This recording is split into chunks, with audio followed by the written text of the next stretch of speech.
Halo teman-teman, selamat datang kembali di channel Easy Course. Di video kali ini kita melanjutkan materi TIU, tapi mengenai perbandingan. Nah, soal perbandingan ini sangat banyak keluar di soal-soal CPNS tahun-tahun sebelumnya. Mari kita bahas soal-soalnya.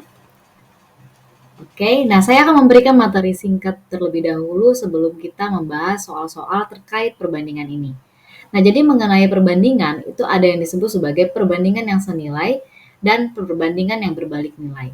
Nah, daripada saya membahas bagaimana rumusnya, lebih baik kita lihat saja contohnya bagaimana yang perbandingan senilai dan bagaimana contoh untuk perbandingan yang berbalik nilai.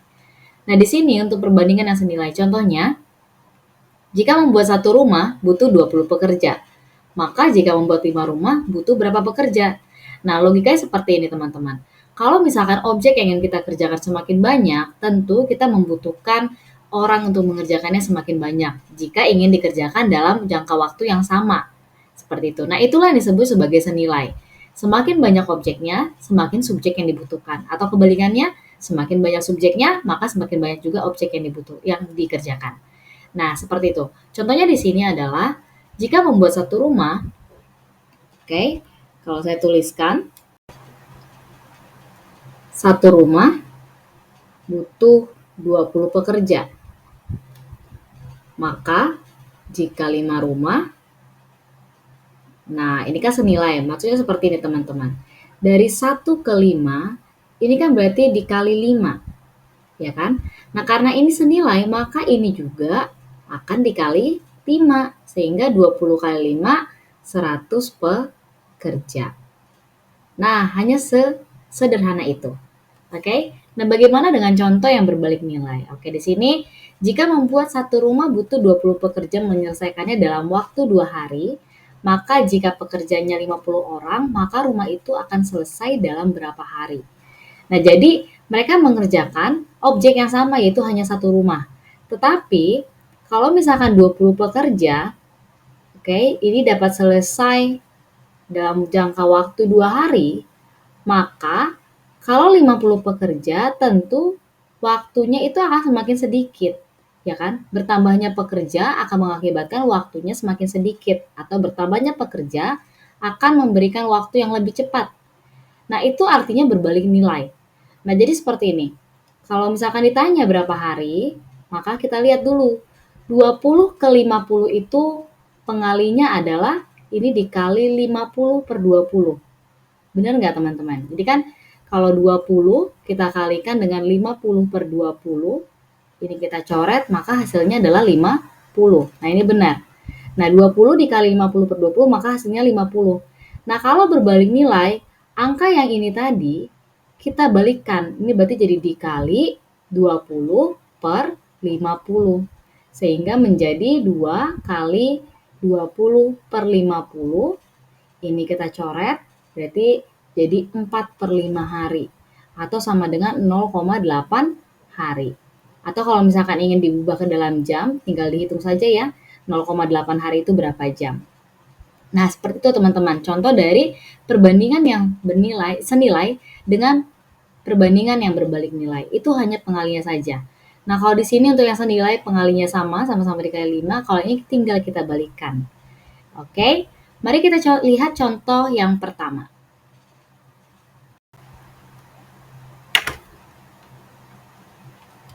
Seorang bersepeda motor dengan kecepatan tetap menempuh jarak 20 km dalam waktu 30 menit. Oke, 20 km, waktunya 30 menit. Berapa jam waktu yang ia perlukan untuk menempuh jarak 140 km? Nah, teman-teman harus memikirkan dulu apakah ini senilai atau berbalik nilai. Semakin banyak jarak yang harus dia tempuh, maka waktunya akan semakin banyak. Oke, karena sama-sama semakin banyak, maka itu adalah perbandingan yang senilai. Sehingga, nah dari sini 20 ke 140 itu berarti dikali 7. Ya kan? 20 kali 7, 140. Nah, karena senilai, maka ini teman-teman kalikan saja dengan kali 7 juga. 30 dikali 7 berarti 210 menit. Atau kalau kita ubah ke dalam bentuk jam, karena yang ditanya di sini adalah berapa jam, ini berarti tinggal dibagi 60. Oke, berarti ini 3,5 jam. Maka jawaban yang paling tepat adalah jawaban yang D. Nah, seperti itu ya. Oke. Next, soal yang kedua. 8 pekerja dapat mengecat 2 rumah dalam waktu 1 hari. Jika rumah yang harus dicat bertambah 4 rumah, maka berapa tambahan pekerja agar pekerjaan tersebut dapat selesai dalam 1 hari? Jika kita perhatikan contoh soal ini, waktu mereka mengerjakan suatu pekerjaan itu dalam jangka waktu yang sama. Sehingga tidak masalah ya, tinggal lihat saja kalau 8 pekerja itu mengerjakan dua rumah atau mengecat 2 rumah, ini waktu 1 hari. Kalau rumah yang dicat mereka bertambah 4, berarti menjadi berapa? Menjadi 6 rumah. Maka berapa tambahan pekerja agar pekerjaan tersebut dapat selesai dalam 1 hari, dalam jangka waktu yang sama, butuh berapa banyak pekerja. Nah, kita harus memikirkan dulu teman-teman apakah ini senilai atau berbalik nilai. Semakin banyak rumah yang harus mereka cat, maka pekerjanya juga harus semakin banyak. Berarti kalau kedudukannya sama-sama semakin banyak, ini adalah perbandingan senilai. Nah, dari 2 rumah menjadi 6 rumah, ini pengalinya adalah 3. Maka dari sini juga untuk mendapatkan berapa banyak pekerjanya, ini harus kita kalikan dengan 3, sehingga 8 dikali 3 itu 24 pekerja. Tapi hati-hati, yang ditanyakan adalah berapa banyak tambahannya. Sehingga tambahannya itu 24 dikurangi 8, berarti dia membutuhkan 16 tambahan pekerja. Sehingga jawaban yang tepat itu adalah pilihan yang C. Baik, kita lanjutkan ke soal yang berikutnya. Satu tim terdiri atas 16 orang dapat menyelesaikan sebuah pekerjaan dalam 9 hari. Oke, 16 orang. Pekerjaan tersebut akan selesai dalam 9 hari. Terus, bila 4 orang dari tim tersebut tidak dapat bekerja karena sakit, berapa persen penambahan hari untuk menyelesaikan pekerjaan tersebut? Oke. Berarti kalau 4 orang dari tim tersebut sakit, maka yang bekerja cuma tinggal 12 orang. Nah, apabila objek yang mereka kerjakan itu sama, maka kalau misalkan semakin sedikit orangnya, maka waktunya pasti semakin banyak. Ya kan? Semakin sedikit orang, semakin banyak waktu yang dibutuhkan. Sehingga ini adalah perbandingan yang berbalik nilai. Oke, maka kita lihat 16 menjadi 12 itu pengalinya adalah 12 per 16. Sehingga karena ini adalah perbandingan yang berbalik nilai, ini jadi kita kalikan 16 per 12. Kebalikan dari pengali yang di sebelah sini. Nah, gitu ya. Berarti 9 dikali 16 per 12.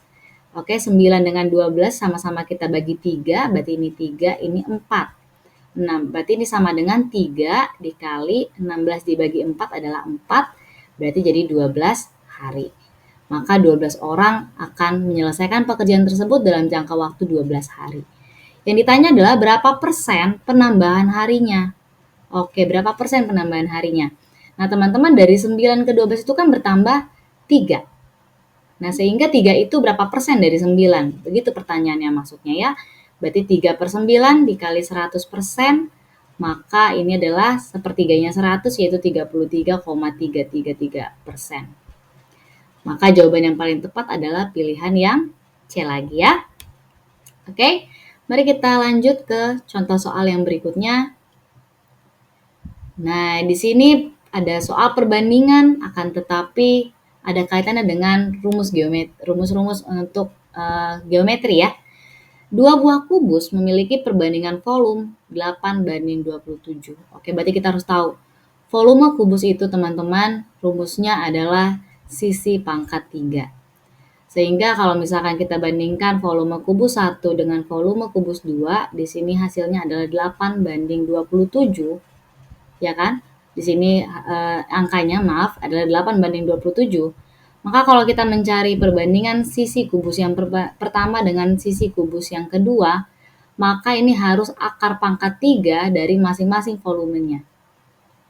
Nah, akar pangkat 3 dari 8 dengan akar pangkat 3 dari 27. Oke, akar pangkat 3 dari 8 itu adalah 2, akar pangkat 3 dari 27 itu adalah 3. Sehingga perbandingan sisinya adalah 2:3. Nah, berikutnya teman-teman yang ditanya adalah luas permukaannya. Perbandingan luas permukaan yang pertama banding luas permukaan yang kedua. Nah, dan juga teman-teman harus tahu bahwa luas permukaan kubus itu rumusnya adalah 6 sisi kuadrat. Oke, 6 dikali sisi kuadrat. Ini artinya sisinya dikuadratkan dulu baru dikali 6 ya, bukan berarti 6 dikali sisi baru dikuadratkan. Oke. Berarti ini 6 dikali sisi 1 kuadrat banding 6 kali sisi 2 kuadrat. Di sini karena sama-sama 6 bisa kita coret, maka kita masukkan nilai sisi yang pertama adalah 2, maka 2 pangkat 2 banding 3 pangkat 2 atau sama dengan 4 banding 9. Sehingga jawaban yang tepatnya adalah pilihan yang E. Nah, ini sudah ada mix antara nilai perbandingan dan juga rumus-rumus pada geometri. Oke. Contoh soal yang terakhir. Nah, ini juga agak setipe lebih susah ya. Mari kita lihat dalam suatu kelas perbandingan antara siswa perempuan dan siswa laki-laki adalah 4:3. Nah, terus jika selisih siswa perempuan dan laki-laki adalah 6, maka banyak siswa dalam kelas tersebut adalah, nah di sini ada hubungan antara perbandingan dengan matematika aljabar. Kalau misalkan kita buat perempuan ya, dimisalkan sebagai X, supaya gampang ya, laki-laki sebagai Y, maka untuk yang pertama perbandingan siswa perempuan banding siswa laki-laki atau X banding Y sama dengan 4:3. Itu informasi yang pertama yang kita dapatkan dalam soal ya. Berikutnya, jika selisih siswa perempuan dan laki-laki, berarti selisih perempuan dengan laki-laki berarti X min Y itu sama dengan 6. Yang ditanya berapa banyak total siswa dalam kelas tersebut, berarti siswa perempuan ditambahkan siswa laki-laki berapa. Berarti kita harus tahu berapa nilai X dengan nilai Y-nya dulu ya. Berarti dari sini kalau kita pindahkan Y-nya ke ruas kanan, menjadi 6 ditambah Y. Sehingga kita substitusi setiap ada X menjadi 6 tambah Y ke dalam persamaan yang pertama yang di sini. Sehingga X banding Y sama dengan 4/3, X-nya diubah menjadi 6 ditambah Y per Y sama dengan 4/3. Nah, ini teman-teman tinggal dikali silang saja. Oke, 6 tambah Y dikali 3, berarti 6 kali 3, 18, ditambah Y kali 3, 3Y, sama dengan ini 4 kali Y, berarti sama dengan 4Y. Berarti 18 kita satukan yang sama, berarti ini jadi 4Y dikurang 3Y, sehingga 18 sama dengan Y. Nah, berarti siswa laki-lakinya ada 18. Nah, siswa perempuannya berapa? Nah, setelah kita temukan Y-nya, maka substitusikan ke sini, berarti X sama dengan 6 ditambah 18, totalnya adalah 24. Nah, berarti perempuannya 24, sehingga total siswa di kelas tersebut adalah 42 orang. Maka jawaban yang tepat adalah yang C. Nah, kira-kira seperti itu teman-teman untuk soal-soal perbandingan, dan masih banyak lagi tipe-tipe soal perbandingan yang belum saya bahas, mungkin akan dibahas di part-part yang berikutnya. Terima kasih sudah menonton video ini, jangan lupa untuk selalu mendukung dengan cara subscribe, like, dan juga share. Terima kasih, sampai jumpa di video-video yang berikutnya.